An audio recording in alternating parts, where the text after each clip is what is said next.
Wave Mile. Unification of Germany. Till 19th century, Germany was divided into many small independent kingdoms. These small kingdoms were part of the Holy Roman Empire. In 1606 CE, France ruler Napoleon Bonaparte conquered these kingdoms and formed Rhine Confederation with 39 kingdoms.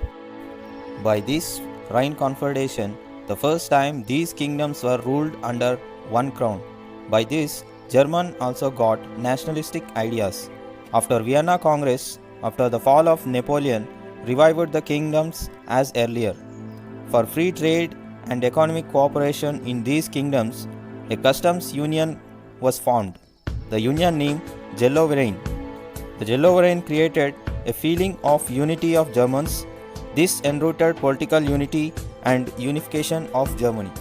Among these kingdoms, the Prussia is the biggest kingdom, and its ruler William I, and its chancellor Bismarck.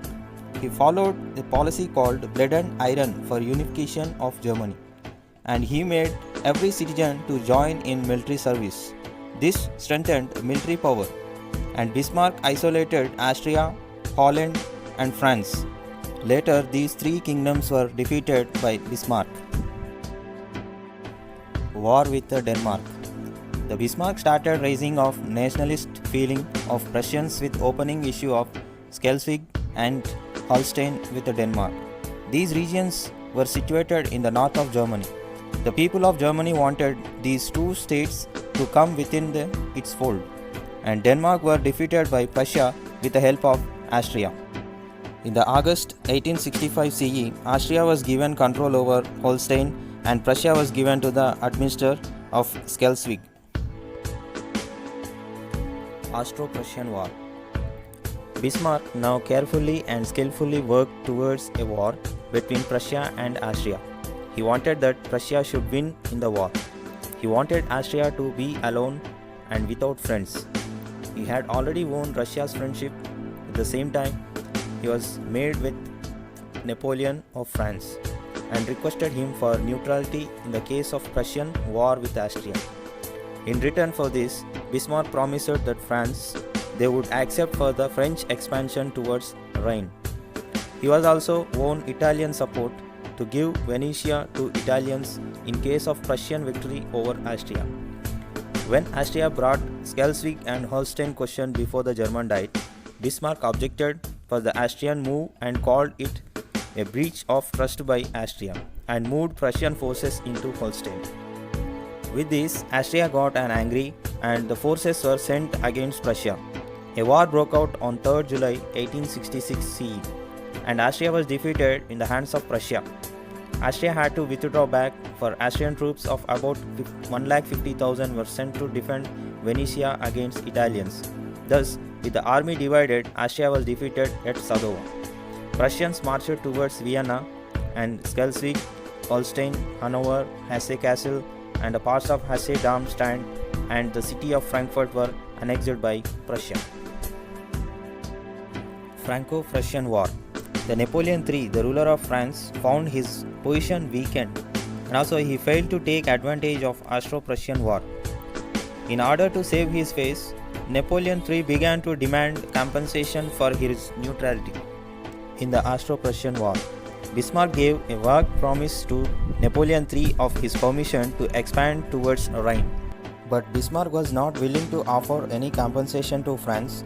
There was now only course open for Napoleon III, and it was war. Bismarck also wanted war with France. Bismarck thought that France would not accept and tolerate the Germans' unification. Hence, Bismarck wanted a war with France. Thus, we find both France and Prussia were bent upon war. The immediate cause of war also found in Spanish succession. In 1863, the Spanish people being fed up with their ruler Isabella, she removed from her throne and offered it to Leopold, who was a very close relative of the Prussian king, for which French raised serious objections. On account of this, Leopold declined the offer, but Napoleon III, not satisfied with this, wanted to get a promise from Prussian king that would not interfere in the Spanish succession affair. The slowly situation was manipulated by Bismarck in such a way that it would create hatred between the people of Prussia and France. This resulted in a war between France and Prussia. A war lasted for 6 months. The Prussian forces defeated French forces, and Napoleon III, having been terribly lost in several battles, and surrendered to the Prussians with about 1 lakh soldiers. The victorious Prussians marched right into the French capital, Paris, and declared the emergence of United Germany and coronated William I as the first United German Empire. The Franco-Prussian War ended with the signing of a treaty called Frankfurt. The treaty gave Alsace-Lorraine to the Germany. Thus, unification of Germany was accomplished by 1871 CE.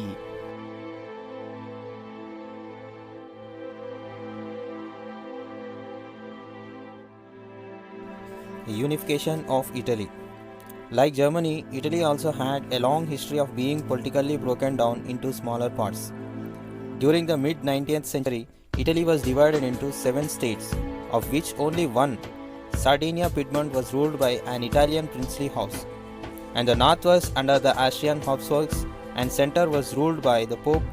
The southern region were dominated by the Bourbon kings of Spain. Even the Italian language did not have one common form and still had many religions or regional and local variations. During the 1830s, Giuseppe Mazzini had tried to put together a program for uniting of Italy. He also had formed a secret society called Young Italy for achieving this goal. But the revolution in 1830 and 1848 CE had failed. This means that now Sardinia Piedmont, under its ruler King Victor Emmanuel II, had to unify the Italian states through war. These ruling elites of this region felt that if Italy was united, they would have more political dominance and economic development.